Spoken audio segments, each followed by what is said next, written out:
Olá, mais uma vez com você, hoje no nosso canal Cientificamente, e hoje está aqui comigo uma pessoa, como sempre nós temos todas as semanas, entrevistas interessantes, algumas até intrigantes, né?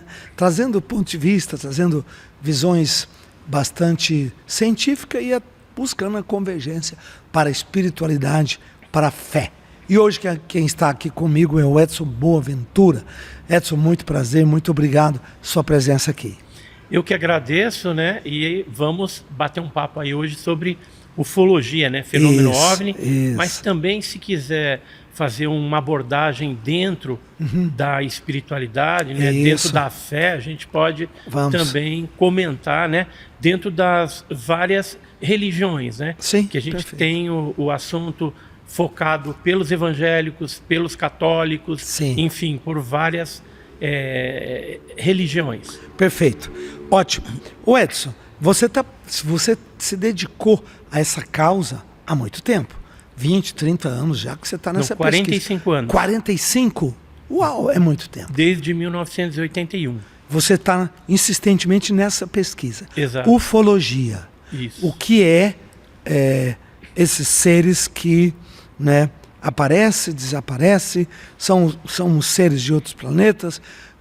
Antes de entrar nisso, você é cristão? Qual é a sua fé? Eu sou evangélico. Evangélico. Né? Atualmente estou na Igreja Virtude, ali na Orfanato, né? Na Avenida Orfanato, em São Paulo. Em São Paulo.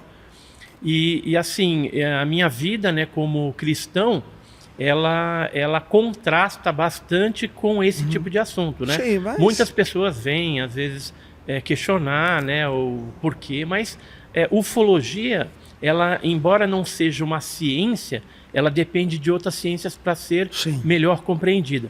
E dentro dessa ótica, quando a gente estuda esse fenômeno também, é apenas um estudo. Sim, né? claro. E que não é uma pesquisa que não... Isso, que não abala a fé da gente no Deus Todo-Poderoso. Amém. E já teve algumas oportunidades, né? Por exemplo, quando eu entrei dentro desse assunto foi em 81, depois de um avistamento que eu tive no Guarujá, em 1981. Mas ao longo da minha trajetória, e mesmo depois frequentando algumas igrejas, indo em monte, fazendo vigília, eu tive a oportunidade, juntamente com outros cristãos, de observar o fenômeno. Inclusive, tive uma oportunidade assim ímpar, que foi subindo o Monte Sinai, junto com uma caravana da igreja. Então você foi lá em Israel, estive no Egito já também? 2 vezes em Israel. Fazendo pesquisa? Não, fui por conta da igreja, conhecer os lugares, né, onde qual foi Jesus... a experiência sua lá? Lá eu fui batizado no Espírito Santo dentro de um quarto de hotel. Olha isso. Por incrível que pareça, né? Porque você pensa que vai ter uma experiência diferente com Deus, né? Em algum outro lugar, sei lá, navegando no Mar Morto. No Mar Morto, no Mar da Galileia, sei lá, em algum lugar assim. Mas no fim das contas a gente foi fazer um culto depois de um dia cheio, né, de visitações, e aí eu fui batizado no Espírito Santo ali. E eu não acreditava em línguas, hein? Eu não acreditava nisso. E hoje eu acredito porque é um negócio de Deus mesmo, que é um mistério, né? Graças a Deus. E assim, quando a gente estava subindo o Monte Sinai, havia integrantes da igreja e integrante de uma outra denominação também. E o guia era um guia muçulmano, egípcio, que foi acompanhando o grupo até a gente chegar lá em cima.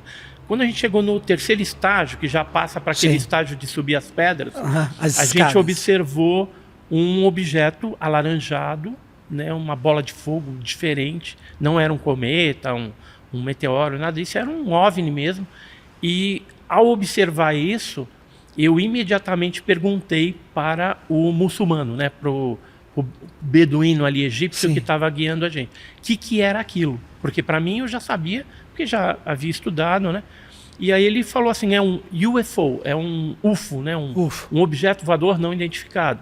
E ele complementou, falou que a região do Sinai, que é a península de Santa Catarina, ela é um lugar onde aparece muito esses fenômenos, principalmente nas noites mais escuras, né? Então, em lua minguante ou lua nova, né, que é mais escuro, aparece isso, o pessoal não sabe o que é. Sim. E, por vez ou outra, são registrados esses eventos e publicados em jornais locais, né? Então ele comentou isso. E assim, ficou todo mundo em polvorosa. Sim. Eu cheguei a fotografar isso, né, na hora.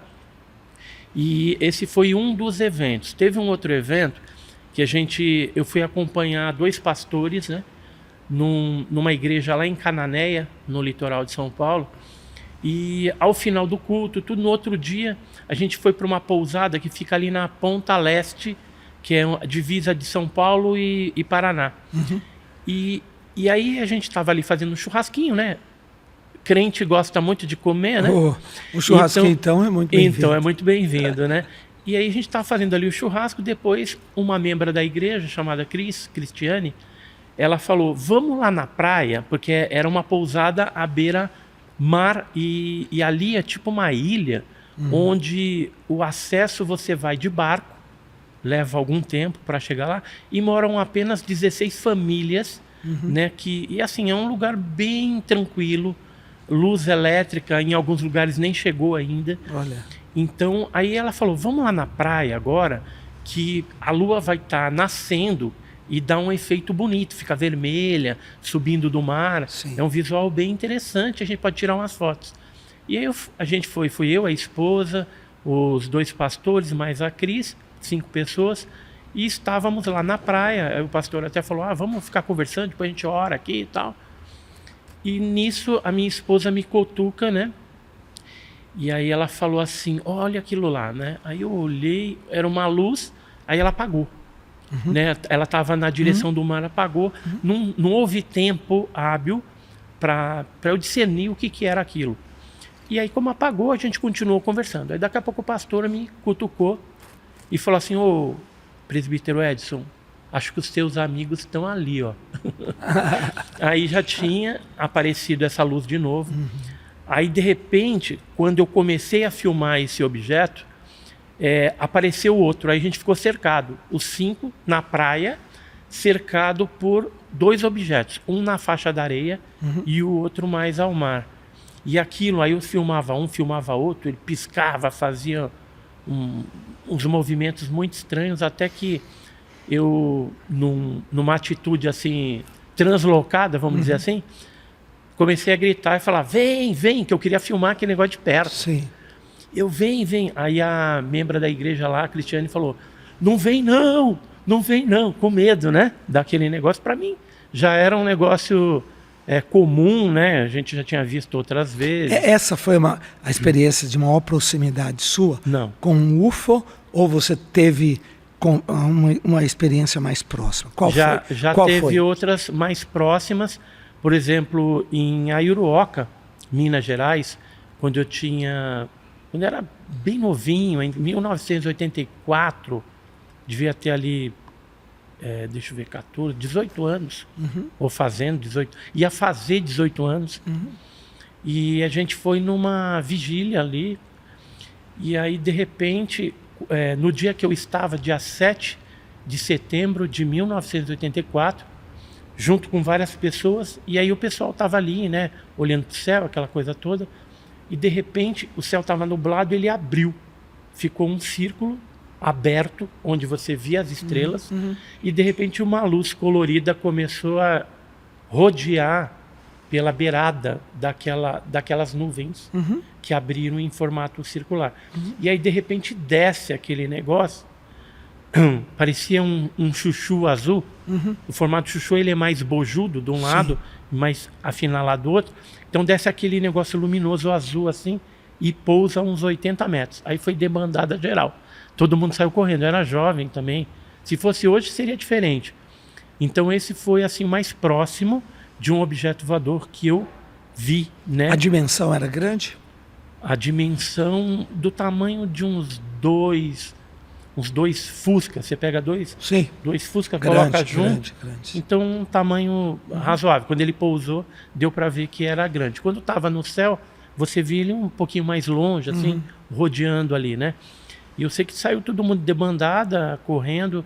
Esse foi assim o mais próximo que eu vi pousar. Agora teve ocasiões em que eu filmei em Iporanga, fotografei em São Bernardo do Campo. Naquela época eu trabalhava no Banco do Brasil, agora estou aposentado, e eu saí para o almoço. No retorno do almoço, exatamente a 1h18, no dia 2 de setembro de 2016, eu passando pela Avenida São Paulo ali, fui cortar um canteiro, tem o Parque Lazuri, ali no Jardim do Mar, né, que é São Bernardo do Campo, e nisso que eu estou indo assim, eu percebi um brilho no canto do olho, e aí eu olhei para cima, vi aquele disco, era um disco aluminizado, e ele refletia a luz do sol, né? Batia o sol numa ponta dele, numa beirada, e você via aquele brilho. Imediatamente, eu peguei um celular, um iPhone 5S que eu tinha na época, que usava corporativo, né? E aí tirei uma foto, tomando cuidado para pegar uma parte da árvore, do poste, para a gente ter um ponto de referência, até para depois analisar, ver qual que era o tamanho e tudo mais. E aí, nisso que eu tirei a primeira foto, eu imediatamente fui tentar puxar no iPhone para dar aquele zoom e pegar ele mais ampliado. Só que não deu tempo. Aí o objeto muda a trajetória, ele estava indo para um lado, vai para o outro, faz um movimento de L vertical e sobe assim, estonteantemente, né, numa velocidade incrível, e desaparece. E aí eu cheguei no banco assim tremendo, mostrei pro Tiago, que era um gerente naquela época. Falei, cara, fotografei um disco voador. Aí liguei pro meu cunhado, aí ele falou, olha, você é ufólogo, tudo, é pesquisador, mas nesse momento você é testemunha. Então você faz o seguinte, você me conta tudo o que aconteceu, me passa a foto que eu vou passar para os especialistas analisarem, né, essa fotografia. E aí, depois o que a gente descobriu? Que outras pessoas, a gente teve que avistar esse mesmo objeto. No mesmo dia, no mesmo evento. No mesmo dia, no dia anterior e no dia posterior. 23 pessoas observaram isso, mas o único que fotografou fui eu. E era horário de almoço, né? Um monte de gente andando na rua, algumas olhando também, né? Porque eu parado lá. E assim, depois a gente entrou em contato com o aeroporto de Congonhas, Guarulhos, para saber se tinha alguma coisa ali. Não tinha, né? Isso eu tenho oficialmente. Mandamos a foto para analisar, foram analisadas por 10 técnicos, 5 deles no Brasil, 3 nos Estados Unidos, 1 na Argentina e 1 em Portugal. Todos eles deram a foto como autêntica, né? Autenticaram aquela fotografia, não tem nada de trucagem, de nada disso. Não é um objeto voador convencional. E a aeronáutica entrou em contato comigo, tudo, pediu a foto, pediu o relato, mandei. E depois de um tempo eu perguntei para eles, né, por e-mail, que a gente estava em contato, perguntei lá pro militar o que eles tinham achado, se eles tinham analisado o que era aquilo. Aí ele simplesmente respondeu assim, sua foto é impressionante, e não falou mais nada. Nem falou que é, nem que não é, e ficou assim, né? Esse caso, né, de dia. Teve uma outra oportunidade que eu e minha esposa, a gente viu de dia na Ilha de Páscoa, a gente fazendo uma viagem de férias, e acabamos vendo lá um objeto de dia, foi fotografado de dia também, analisado também, dado como autêntico, e filmagens teve várias, né? A última filmagem que a gente fez foi no Rio de Janeiro, agora em maio, Margarete, maio, né? Maio de 2025. E lá a gente viu um objeto vermelho, pulsante, estava acompanhado de um outro casal também. Edson, com toda a sua experiência, vivência, 45 anos de pesquisa, evangélico, que definição que você tem para um UFO hoje? Para UFOs e para ETs? Para os tripulantes dos OVNIs. Sim. Né, essas entidades, assim, uma parte, ela pode ser demônio. uma parte. Entendi. Mas não tudo. Hoje tem um movimento nos Estados Unidos muito forte, inclusive na mídia, declarando que muitos desses fenômenos seriam demônios, né? Eu vi isso, inclusive, então, mas numa assim, reportagem secular, não é nem cristã, não. Sim, mas a gente não pode generalizar. Sim. Porque a gente sabe que a gente que estuda, Claro. eu fiz bacharel de teologia e o meu TCC, um deles, né? Eu fiz 2 bacharéis de teologia. Um TCC foi sobre angelologia. Então eu abordo essa questão dos OVNIs, desses seres também. Também podem ser anjos. Assim, o demônio, o que é? O anjo caído. Claro. Então, alguns, dependendo da atitude e da aparência, pode ser que sejam anjos ou demônios. Outros são criaturas de Deus. Sim. E o fato de existirem outros seres no universo, isso só demonstra a magnitude no poder criativo de Deus.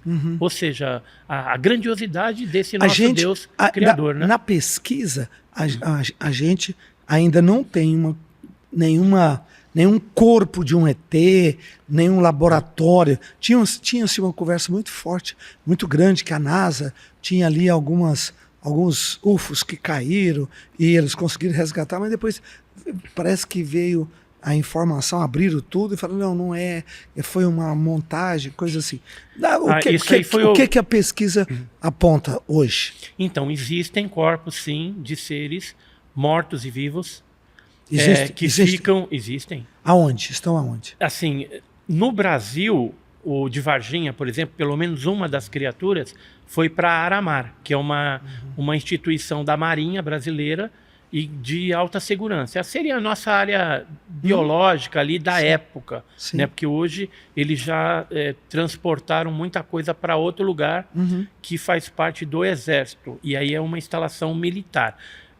A Unicamp, por exemplo, ela foi usada também durante muito tempo para analisar essas anomalias. Eles chamavam essas criaturas de anomalias. E o Brasil, ele tem um acordo com o governo norte-americano desde 1941. Eu tenho vários documentos que comprovam esse acordo, documentos inclusive do projeto Blue Book, projeto Livro Azul, está disponível até no Arquivo Nacional Norte-Americano, e tenho alguns outros documentos também que foram liberados pelo FOI, a Lei de Liberdade de Informação, de 1966, 67, que falam de objetos e seres que caíram aqui no nosso território nacional, foram capturados e os americanos levaram depois para a famigerada Área 51, que hoje a gente sabe que tem a 52, a 53, né? Todas interligadas lá no deserto de Nevada.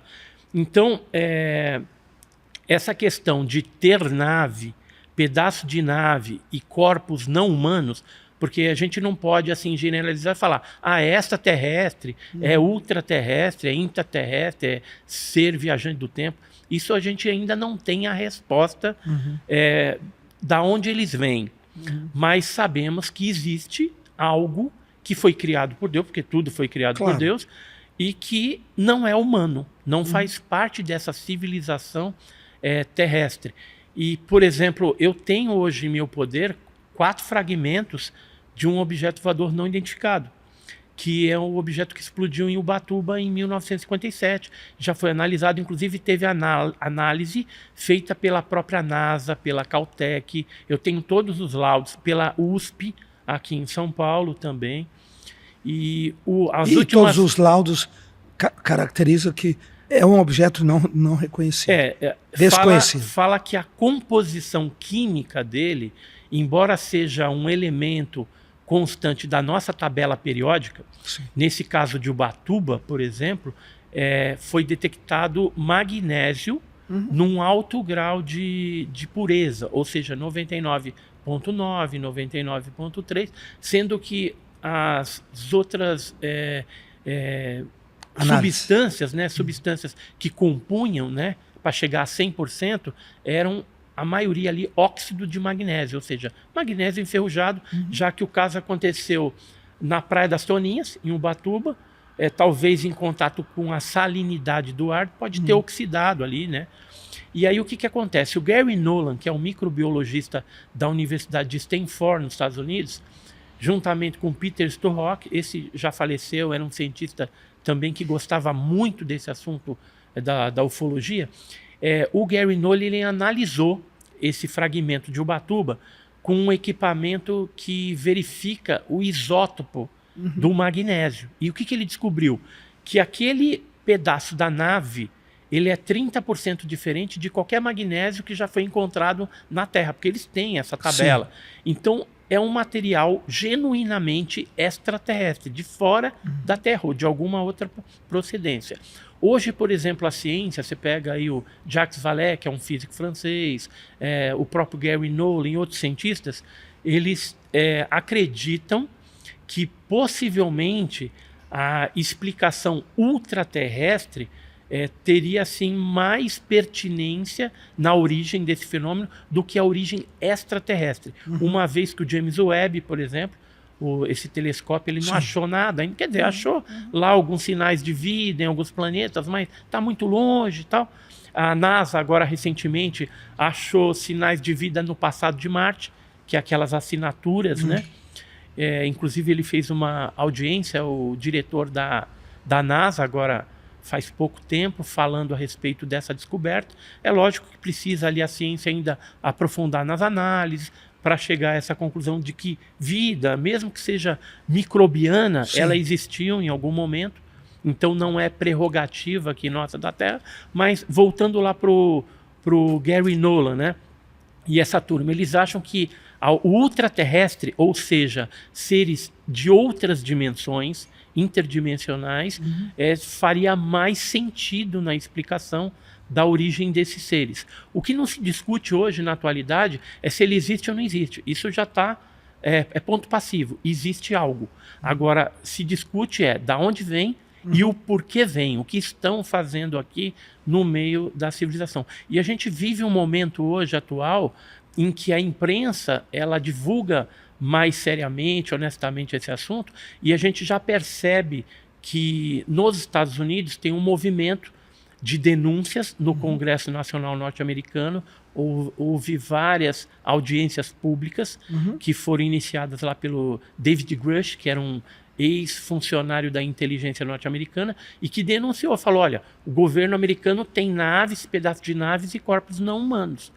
Aqui no Brasil, por exemplo, a gente teve um militar, um piloto da aeronáutica brasileira, que recentemente ele participou de um podcast do canal de um amigo meu, que é o Ricardo Beccari, o Beca, e ele, que é o Porta de Hangar, né, que ele fala de aviação, e esse piloto, ele falou, conheceu um major, né, que na época era capitão, que é o Major Gilberto Zani de Mello, Major Zani, bem conhecido dentro da aeronáutica, e que ele naquela época, na década de 60, 70, ele teve em suas mãos pedaços de naves que caíram no Rio de Janeiro, e ele levou isso para São José dos Campos, para o CTA, né, que é a nossa área 51 brasileira, né, onde geralmente quando tem algum fragmento metálico relacionado a esses OVNIs, vai para lá. E assim, isso eu estou falando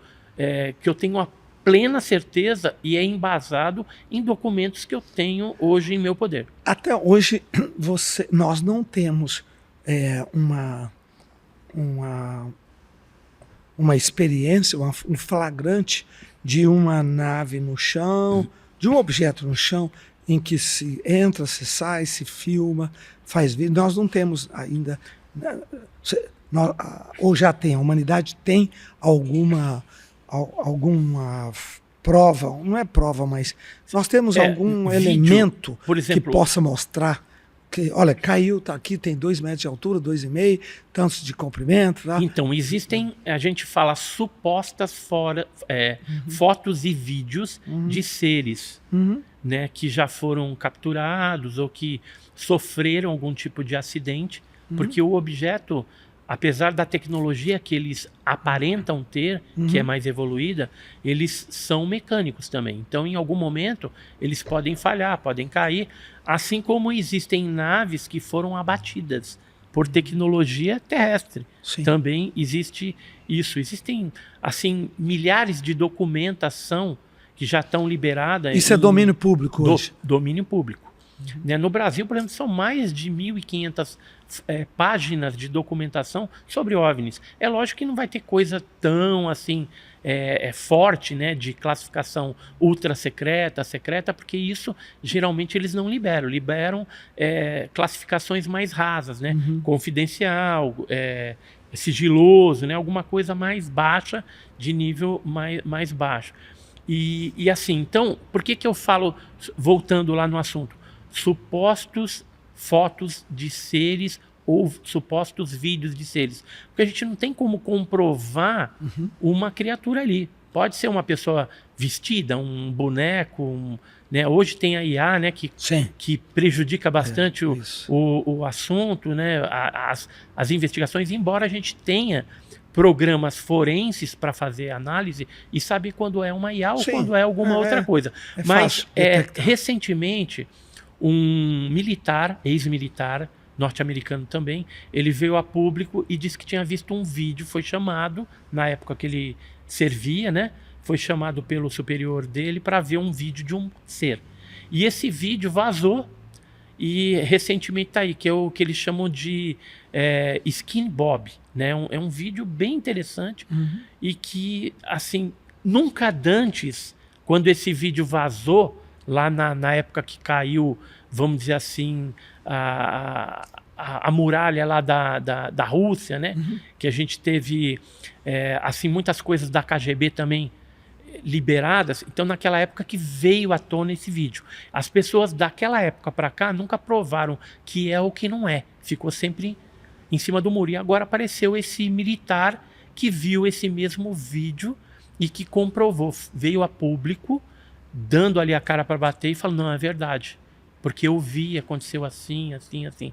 Então tem esse vídeo, que é um vídeo bem interessante de ser. Agora, de nave, existem inúmeros vídeos e fotos de várias épocas, né? Inclusive do começo do século, quando a gente estava com as primeiras máquinas fotográficas ali, e que geralmente era um equipamento que era usado mais por astrônomos, né? Então tem muita coisa dentro de observatórios astronômicos antigos e que foram registrados e que só agora estão sendo analisados.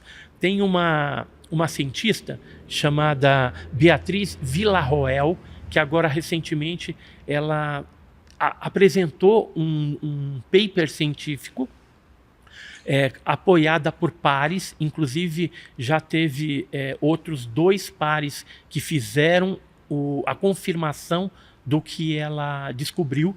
E o que aconteceu? Ela pegou várias fotos feitas por esses observatórios antes do homem colocar o primeiro satélite em órbita.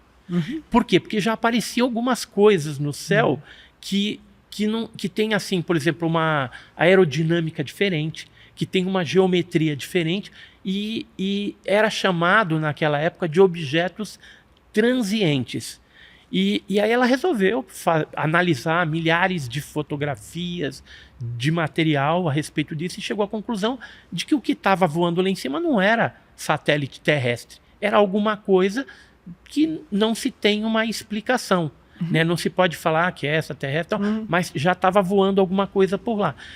Tanto é que esse fenômeno, embora a gente na atualidade fale mais a respeito dos OVNIs e tudo mais, se a gente voltar no passado da humanidade, vendo, por exemplo, pinturas rupestres, livros religiosos antigos, a gente vai encontrar alguns milagres ou sinais que apareciam ali, que se encaixam perfeitamente a essa fenomenologia. Então, por exemplo, se a gente pegar o Candiçu tibetano, você vai encontrar coisa lá, o Mahabharata, alguns livros que não fazem parte da Bíblia, que são os apócrifos. Você pega o livro de Enoque, por exemplo, vai ver seres ali estranhos, né?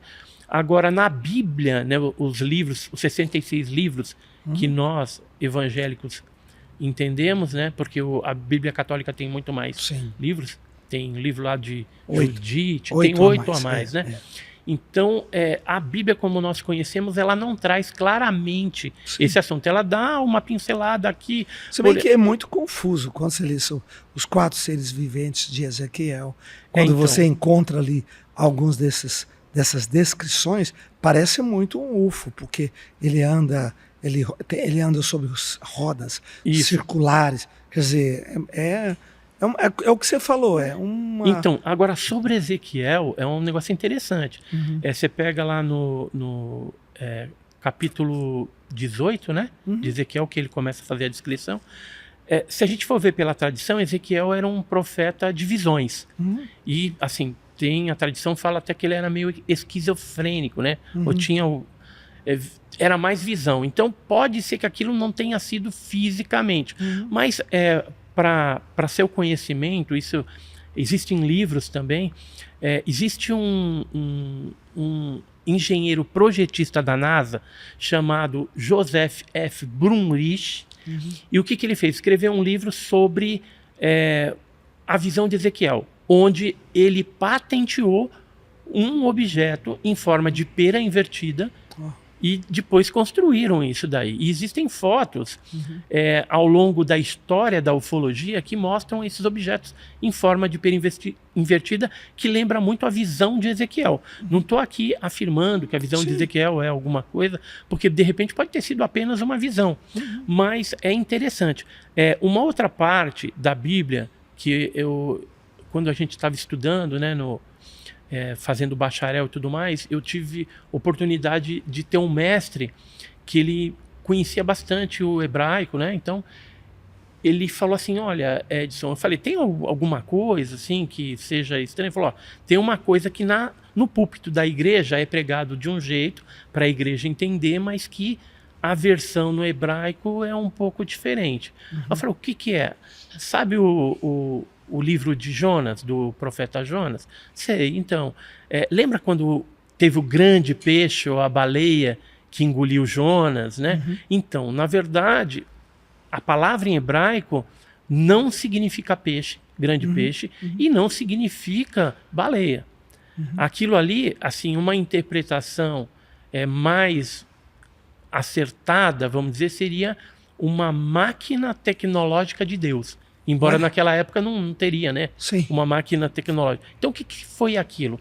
Foi um milagre, né? Foi algo que só Deus sabe o que aconteceu. Para ele ficar vivo dentro da barriga de um peixe, seria meio que impossível, né? Por conta do suco gástrico, daquelas coisas todas, né? Então, mas a gente tem experiências recentes de pessoas que sobreviveram engolidos por grandes peixes e vomitados na praia. Tem também. Então, pode acontecer. Pode Edson, acontecer, a gente está chegando ao final. O que você pode falar para uma pessoa curiosa? Que pesquisa, que quer fazer mais contato e tal? Isso pode, né? Eu gostaria de entender, como você falou mais cedo. Pode ser demônio, pode ser anjo, pode ser seres que realmente extraterrestres, que de alguma maneira tecnologia mais avançada, que estão tentando fazer algum contato. Qual o caminho para uma orientação para uma pessoa dessa? Tomem muito cuidado com o que a internet publica. Porque tem muito fake, muito IA, entendeu? Tem que tomar cuidado. Então, procurar sites que veiculam esse tipo de assunto de forma séria. Nós adotamos uma metodologia científica desde o início das nossas pesquisas lá em 1984. Então, a gente tem o nosso canal Edson Boaventura, onde a gente tem mais de 1.200 vídeos já publicados. Então, lá tem um material assim, bem vasto e confiável, onde você pode se aprofundar nesse assunto. Outra coisa que eu sugiro que as pessoas fiquem antenadas, principalmente quem é crente ou quem não é crente, fica antenado no que está sendo divulgado na imprensa, porque a revelação final, ou seja, um reconhecimento de que vida extraterrestre exista, isso está próximo de acontecer. É só fazer uma leitura de contexto aí que você vai ver que está próximo. O próprio ex-presidente Trump, o presidente Trump, né, quando ele estava em campanha, e agora, né, quando ele já está no poder, ele pediu para uma deputada chamada Ana Paulina Luna fazer um trabalho para a liberação de mais coisas a respeito de OVNI, que ele sabe que está lá nos arquivos de inteligência, do Pentágono, da CIA, né, do DIA e tal. Então isso deve acontecer em breve. Tanto é que o que aconteceu agora nos últimos meses? A NASA, que era particular, passou ser propriedade governamental, ou seja, é bem possível que essa revelação de que vida extraterrestre exista, ela aconteça por parte da NASA ou de algum governo. Eu acredito que os americanos não vão deixar os russos, chineses chegarem na frente. E isso deve ocorrer até 2030. O meu palpite pessoal é 2028. Mas a partir do final desse ano e do começo do ano que vem, já fiquem atentos, porque muita coisa vai começar a vazar. Não na totalidade, porque esse assunto também é é de segurança nacional e existe uma ganância tecnológica, ou seja, os governos eles querem ter essa tecnologia para construir os seus próprios discos voadores terrestres e ficar na frente dos seus inimigos potenciais. Sim. Então a ganância tecnológica, ela é que impediu, não só isso, mas ela impediu assim bastante que esse assunto viesse à tona. Então, por isso que é acobertado desde a década de 40, daquele famoso caso Roswell, né? Sim. Que caiu nos Estados Unidos e tal. E aqui no Brasil a gente tem a Roswell brasileira, que é o caso Varginha, que eu também pesquisei, e que em breve aí deve vir à tona muitas coisas. Teve um médico, só encerrando aqui, sim, o doutor Ítalo Venturelli, que ele trabalhou no Hospital Regional lá de Varginha, e ele veio a público agora dar uma declaração de que ele esteve trabalhando pessoalmente com essa criatura. Ele viu, manuseou e chegou até ter uma interação telepática com esse ser que não é humano. Então, coisas estranhas estão acontecendo. Fique de olhos no céu, né? Mas com os pés na terra, porque tem muita enganação por aí. É isso aí. Obrigado, Edson. Obrigado, um bate-papo gostoso.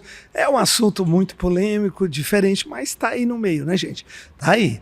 E eu tenho uma concepção que vida